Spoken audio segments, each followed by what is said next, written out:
എൻ്റെ മക്കളല്ല എൻ്റെ പിന്തുടർച്ചക്കാർ. PK രാംദാസ് ബാക്കി വെച്ചിട്ട് പോയ ഈ യുദ്ധത്തിൽ ഈ പാർട്ടിയെയും ഈ സംസ്ഥാനത്തിനെയും നിരന്തരം തളർത്താൻ ശ്രമിച്ചുകൊണ്ടിരുന്നത് മുന്നിൽ നിന്ന് പൊരുതിയ ശത്രുക്കളായിരുന്നില്ല. കേരളത്തിലെ കപട മതേതരവാദികൾ ഞെട്ടിത്തരിക്കാൻ പോകുന്ന ഒരു വാർത്ത നമ്മൾ ഉടൻ തന്നെ കേൾക്കും. और राजनीति एक धंधा है हमारे देश में. പക്ഷേ വരുന്നതേ അത്ര ചില്ലറ കൈയല്ല. മനുഷ്യജീവന് മുകളിൽ ഒരു രക്തബന്ധത്തിനും വിലയുണ്ട് എന്ന് ഞാൻ കരുതുന്നില്ല. ये दया दिखाने के लायक ही नहीं होते. पर शुरू से वो एक के नाम से डरते थे. ഈ ഡ്രഗ് കാർട്ടൽസ്, ജിഹാദി ഗ്രൂപ്പ്സ് ഇവരെല്ലാം ജനറലി കേക്കെതിരാണ്. Stephen, where is he now? Ma'am, you are going live. 5, 4, 3. उसकी आंखें सब देख रही है. പിതാവിന്റെയും പുത്രന്റെയും ഇടയിൽ വിരിഞ്ഞ ഇരുട്ടിന്റെ പൂവ്, തമോ ഗോളങ്ങളുടെ Empuraan.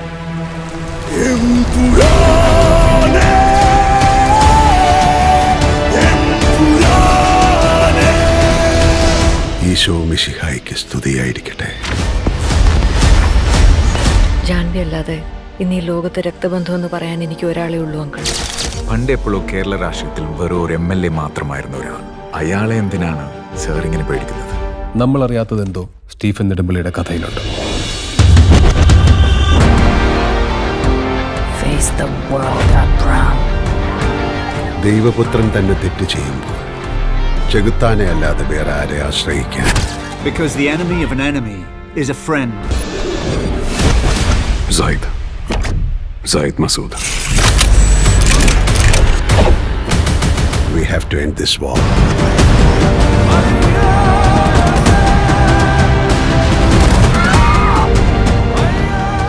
So Stephen, come back. Save your land. Save God's own country.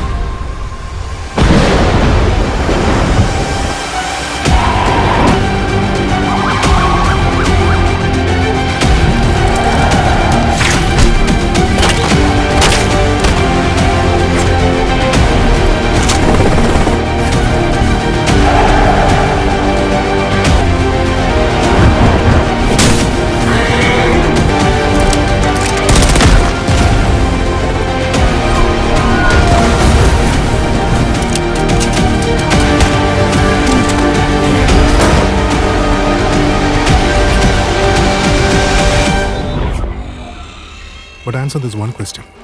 Who are you really? Lucifer.